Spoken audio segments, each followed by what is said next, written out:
Alright, hopefully I'm getting a good video. I have no idea because the screen went dark. So I'm going to do the best I can today. Anyway, welcome back to DuckmanCycles of VW Garage. I'm your host, the Duckman. Today we're going to work on this 1974 Beetle. We're going to make this apron removable. And I've already started cutting into it. We're going to demonstrate exactly what it takes to do this from start to finish.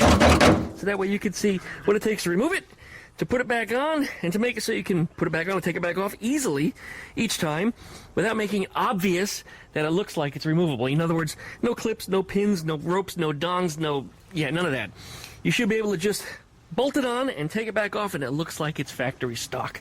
So that's the goal. So like, comment, subscribe. Don't forget to plug the dingle bells to get updates every time a video. Check out DuckmanCycles for all my different social media links.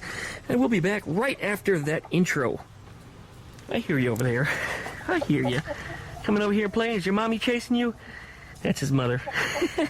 Alright, we'll be right back.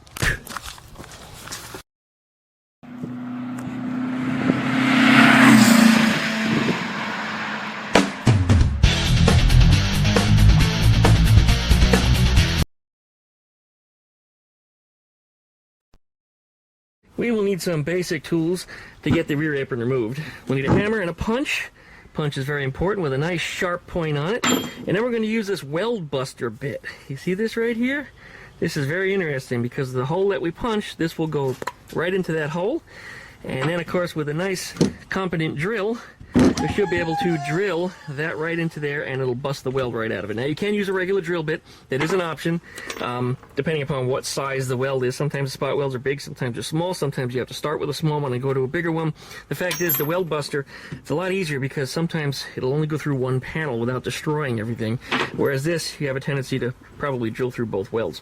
So keep that in mind. Anyways, these links down below in the video description, or you could probably find one up at your favorite Harbor Freight store. And sorry about the damn rooster. He's got a new collar on, and for some reason, he's shouting louder than ever. He's managed to figure out how to shout around his shut the f*** up collar. So you bear with me, I'll bear with you. Otherwise, I'm probably going to do a silent video if he's that noisy, and I'll just demonstrate how this works. But here we go. Alright, looking at this rear apron, you can see all the little welds down here. See all the little spot welds? They kind of zigzag. They're not always straight. On the other side, some of them are like right on the edge. Some of them missed entirely. But I guess that's a little quality control there for you. But anyway, there's about, I don't know, a dozen and a half down the side here. Up here, there also appears somebody welded in this spot here, so we're just going to zing that with a Sawzall real quick. And there's a couple of spot welds on the inside also, usually just like 2. And we should be able to get in there pretty easily. But what we're going to do is we're going to take this center punch, and we're going to put them in the welds just like this, and put a nice ding mark in the middle. Because that bit, this is kind of interesting, this weld buster bit has a little spring-loaded tip, and that tip needs to go in a hole like this and then gets pressed in. So that little spring-loaded tip will collapse, and then this kind of round saw, if you will, it's like a hole saw by any other name, allows you to cut through one panel. Anyway, if you push real hard, it'll cut through both. If you cut gently a little bit at a time, you'll only go through one. So just keep checking it, and you'll know when you get through. But anyway, let's go ahead and get started under here.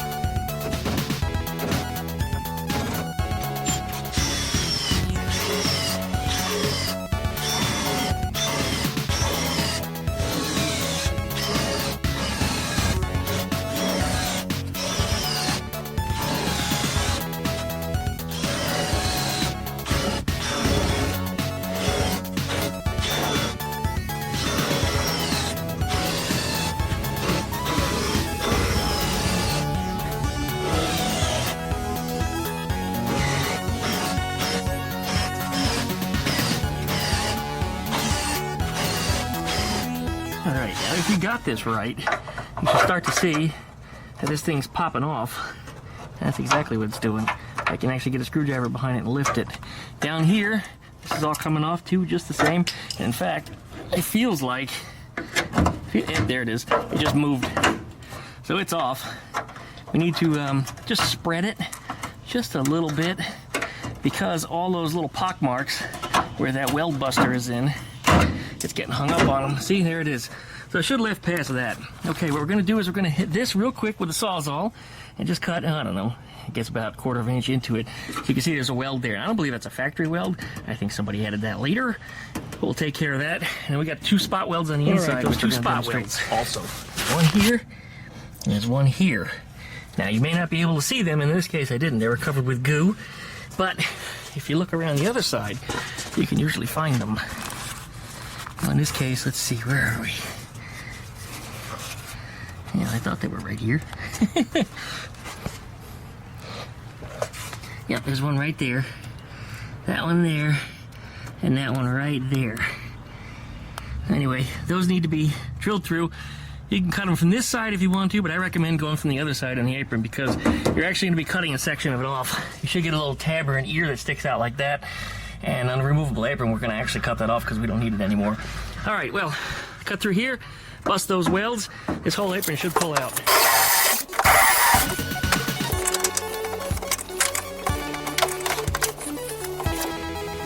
And that weld over here is already broken. How convenient. Look how convenient. The weld right here actually broke. I don't have to saw it, so that sucker's ready to come out. So there's nothing stopping us except your old lady or your HOA. This sucker should come right out. Oh, look. Maybe one other thing. We need to remove this old rubber seal out of here from the engine compartment because that could hang us up. At least needs a split in it right there. We've got a new one which we're going to cut into 3 pieces, but we need to actually just split it right here. We don't need to actually go through the whole removal process of the whole damn thing. There it is. Split, open. Good. All right. That apron should come right out. Let's see what happens. It should come right out. I did find one more weld on that side that I missed.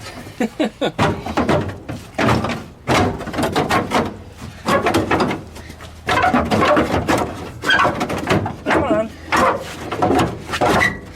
There it is. One apron. Now there are a couple of ears that stick out right here and right here. We'll get a little closer. Those are pieces where you just saw me have difficulty pulling it off of there. So these here will be cut in line with this, so cut that straight up, because otherwise the apron will get hung up on that every time you want to remove it. Same thing on this side. So we'll just cut right through on this line.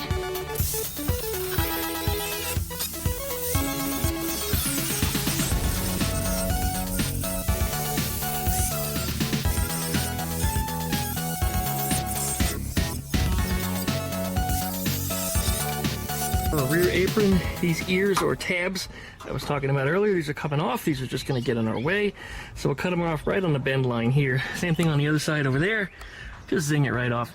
Don't make a big deal out of it, just take it off.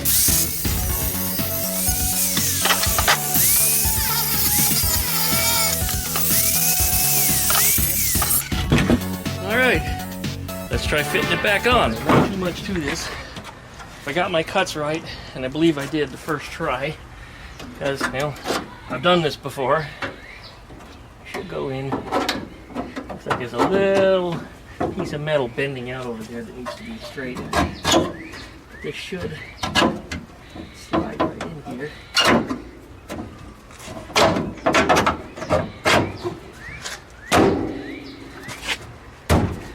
There it is. Just like factory new. All right. Now, I see this apron's a little bent down here. I'm going to straighten that out a little bit. And we're going to use stainless steel, just like we did on the last one. We're going to cut down some nice strips that are a little bigger than this, so that way they overlap into here. Because these fender bolts, the stock fender bolts, which actually sandwiches the fender to the rear quarter, is what's going to hold in this rear apron. So we'll have little loops that will make the bolts captive, so the apron can't blow out. I don't want to put slots, because if it does wiggle loose for whatever reason, it can come off, and you don't want to lose it. So we'll put little loops so that way it's captive. Okay, that came out pretty good. Should come right back out. Of course, if you have a fresh paint job, be a little more gentle. But this is where it's bent under. It looks like somebody crashed into something or somebody bumped it. Yeah, this is not where it's supposed to be. In fact, there's a rivet in there, which isn't even supposed to be there, so somebody did a little work themselves previously. And yeah, this does look like Swiss cheese, but don't worry about it. We're going to hammer it all flat. We're going to put a piece of stainless steel over it, like we said. And you'll never even see all these holes, so Alright, cool. One more thing, we're going to come over here and revisit this area. This is where the weld buster left all these little pieces on. These are actually from what's left of the apron, so we'll come across this with a grinder and grind them flat. They should come down pretty easily. So we'll just get them all off of there, because we want as little thickness as possible through here, because when you bolt that down and you put the fender welt in there, you don't want to make it look like there's a big fat gap, and these certainly could do that. So we'll take those down, and then it should be good to go. Both sides, of course. Alright, the nozzle on the paint sprayer jammed up. Got all clogged. But we got it sprayed out. It's good, we'll let that dry. Meanwhile, let's get to working on this apron. So let's clean off my little work table here. This edge here, where we did all of our weld busting, isn't straight. A nice set of wide-jawed vice grips here. We'll straighten a lot of that out. And then I'll use a boot heel. For those of you who don't know what it is, it literally looks like the heel of a boot if you flip a boot over the underside. And I can hold it against this metal and hit the other side of it with a hammer and straighten it out. But you know what? That did a pretty good job already. It doesn't need much. A little bit of a tweaky. Here it's bent in, needs to be bent out. I need two hands to do it clearly. So I'll put the camera down for a moment. I'll get this edge all straightened out and looking nice. And then we'll get to cutting this piece of stainless steel. I cut a couple pieces down with my shears over here to match the shape and contour of the rear apron right there. So that should go on there just like that. And coincidentally, where that hole is actually where the hole goes for the bolt. So it will kind of bleed into that. So anyway, that's where it's going to go, just like that. Now I'm going to clean up this edge some more, because you see it's still got a little rust on it. So I'll hit it with the grinder. I want to get off as much of this paint as possible, because we're going to use panel bond on this. We're not going to weld it. And panel bond will stick great to paint, but paint doesn't stick as good to metal as panel bond does. You want panel bond to be metal to metal, or metal to panel bond to metal, if you will. And well, that's the way we're going to do it. So we'll take off all this paint, get this all nice and cleaned up, get off the rust that's on here, and then a little bit of panel bond on it goes, clamp it, and we'll let it sit overnight. And it should be good to go in the morning. Alright, we got that edge cleaned up, no more paint, no more rust, ready to start panel bonding. This is panel bond. You guys have seen me use this many times before. Everything from Eleanor to patching gas tank flappers and stuff. When I say gas tank flappers, I mean gas door. Whoa, look, this is stuck. Why is this not coming out of here? Shouldn't be glued in. Come on, extract. Come on, extract yourself. There it is. Alright. Now we're going to need a good amount of this. This shit is expensive, so don't overuse it. Certainly don't waste it. That's probably going to be about enough for both sides. Okay. Alright. Got the tube sealed back up. There's no sense in having it open. In this, you want to stir it up just like JB Weld or something. Mix both parts until they're equally colored. I'm just using a Bondo squeegee.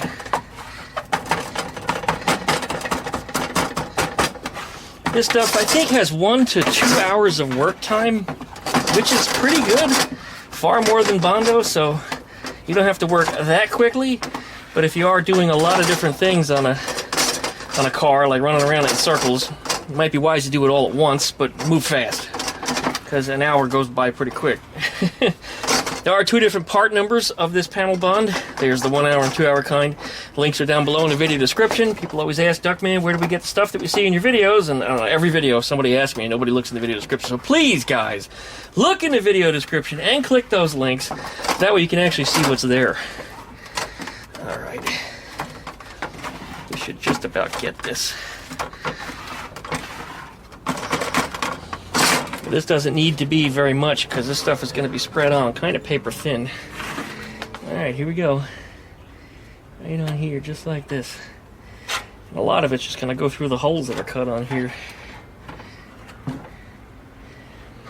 It's starting to get a little dark out here, so the chickens are probably going to start getting a little rowdy around me, begging to go inside. Daddy, is it time yet? Daddy, is it time yet? Daddy, is it time yet?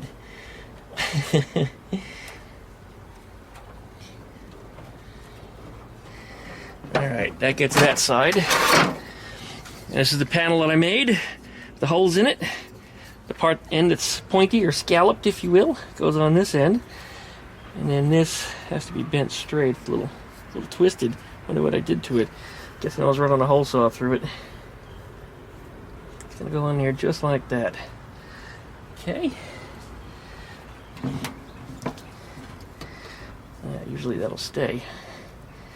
Guess I gotta get the clamp on a little faster than that. Duckman, move a little faster. You're moving way too slow, Duckman. Alright, we'll start over here on this end.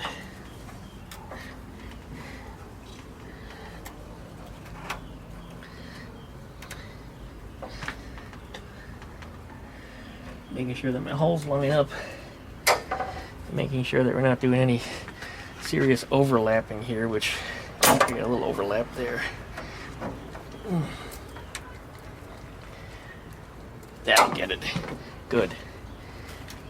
Bring that up. Now it's still overlapped. My fingers are going to be black. I already made a mess. Alright. I already made a mess out of myself. Yep.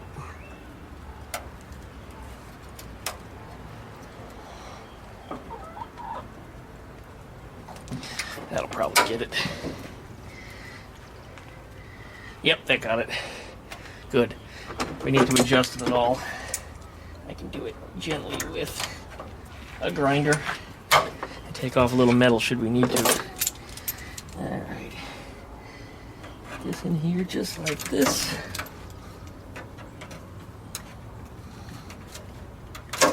And I'm probably going to end up gluing the clamps to it like I did last time. This will be a little tighter.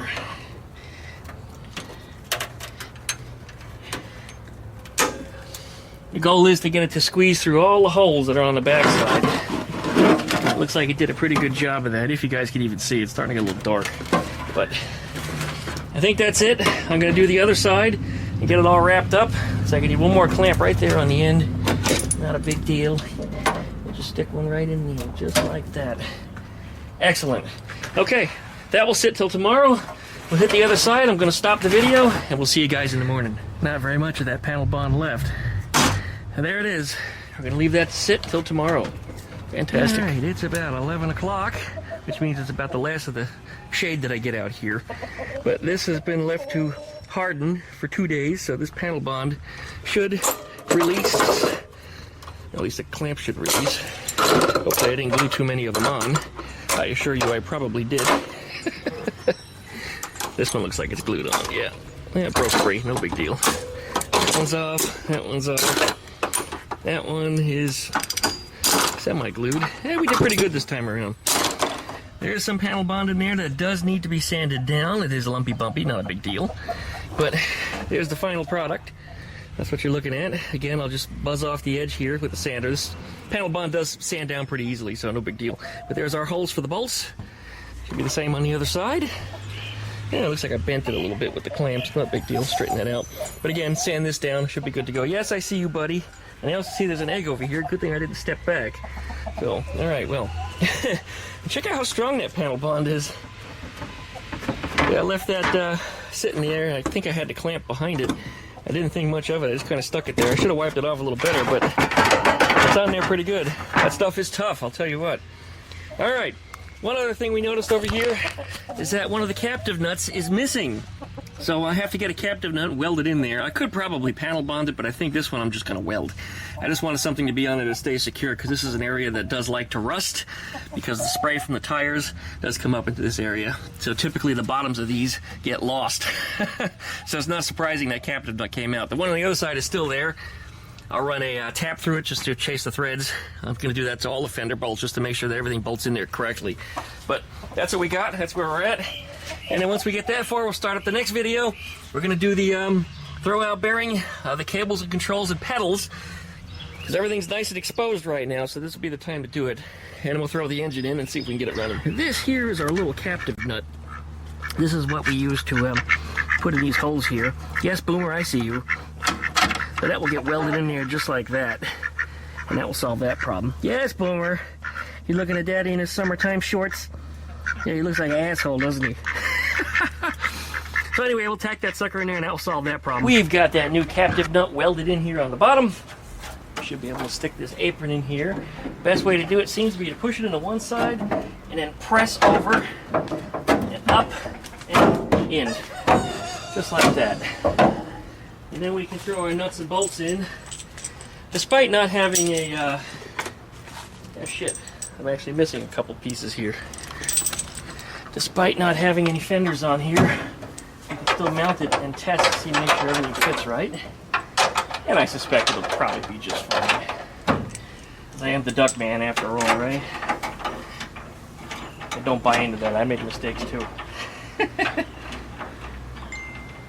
I want this thread in.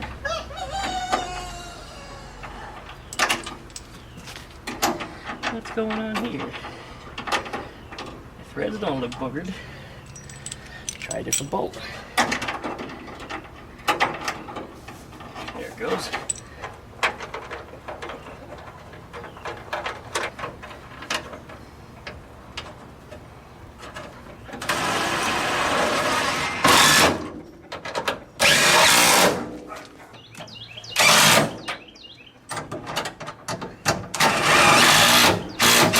I guess it about sums that one up. A nice solid apron, ain't going anywhere. No special clips, no special blips, no special ropes, no dongs, no pins, no dicks, no nothing. Bolts on with factory bolts at the factory locations. You can't beat that. Which makes it all look factory because all the bolts are stock bolts. Everything hides and hides well. Alright, yes, I'm aware that these are body bolts, the ones that hold the body to the floor pan. And the washers are also for the body. Same thing on this side. I was told by the owner there were fender bolts in his car, but you know, I never found them. So I'm going to ask him for them, but those bolts are the same size, and it was a good way to get this thing tested, and it worked out. All the spacing and everything seems to be good. Clearancing is good. Should be able to put them fenders on as you see it. So I guess that about sums up a removable apron. Like, comment, and subscribe. Don't forget to plug the dingle bells to get updates every time I video. Check out DuckShit.net for all my different social media links. And before we go anywhere, let me show you what's coming up this week. There's Cheeky over there. Cheeky, we lost your mama. Very sorry. His great-grandmother is her mother, and sadly, Mama Bird disappeared last week. She didn't make it. She got sick. She passed. Broke my heart. She was the first chicken I ever had. She's the one that wandered up on me. Oh, geez, 2 years ago, I guess it was. Right after I lost Crash, she started laying eggs on my doorstep and decided to stay. I never would have had a chicken if it wasn't for her. This is her direct son. Some more ducks. Biddy was her mate for a little while. He's actually the product of that. That's right, your Biddy's son. There's two more girls around here somewhere. I don't know where they're hiding, but sometimes they go way over here. They like to go down in the thick pine needles and start digging holes. It's kind of odd that I don't see them. They're around. We'll find them later. As soon as I tell them it's time to come in, they'll come running. Just have a quick look right over here. Sometimes they go down the side yard. There you are. That's Mama's daughter, one of them. Biddy's daughter also. And you are Mama's granddaughter. Unfortunately, both your mother and father are long gone. Yeah, your mother got killed. Sure did. And your father got sick. Mysteriously. Also died of pneumonia, just like her grandmother did. Well, anyway, let me show you what's coming up this week. We got some other projects. And you're a good girl. Come here. You need some new feathers. When are you gonna molt, huh? When are you gonna molt? You look like hell. Look what we got up here. A 1965 Ghia. Yeah, that's right. In better sunlight, it actually shows itself much better. This is a beautiful car, and the paint was just finished on it yesterday. It was brought to me with some electrical problems, but I told him that after the paint gets done on it, I said there's going to be more, because I know they took shit apart. And he was like, yeah, probably will be. Sure enough, nothing works on it except the engine starts and runs. The idiot lights seem to be working, and I think the headlights come on, but nothing else. No tail lights, no backup lights, no brake lights, no turn signals. Well, I guess it doesn't have backup lights at a 65. But it does have the holes in the bumpers. Yeah, so they're there. But this car is just, it's gorgeous. It's gorgeous. Just beautiful, beautiful shape. It needs a little bit of polishing, buffing in the paint. There's a little orange peel here and there. But the owner put a lot of money into it already, but I think he's going to finish the buff job himself to save a couple bucks. Here's your interior. Typical 65 dashboard, aftermarket steering wheel, which looks very tasteful. Like it very much. There's our typical low back seats. And he did something with the back seat. I guess it's just laying down. I thought he said he removed it, but it is still there. But that's it.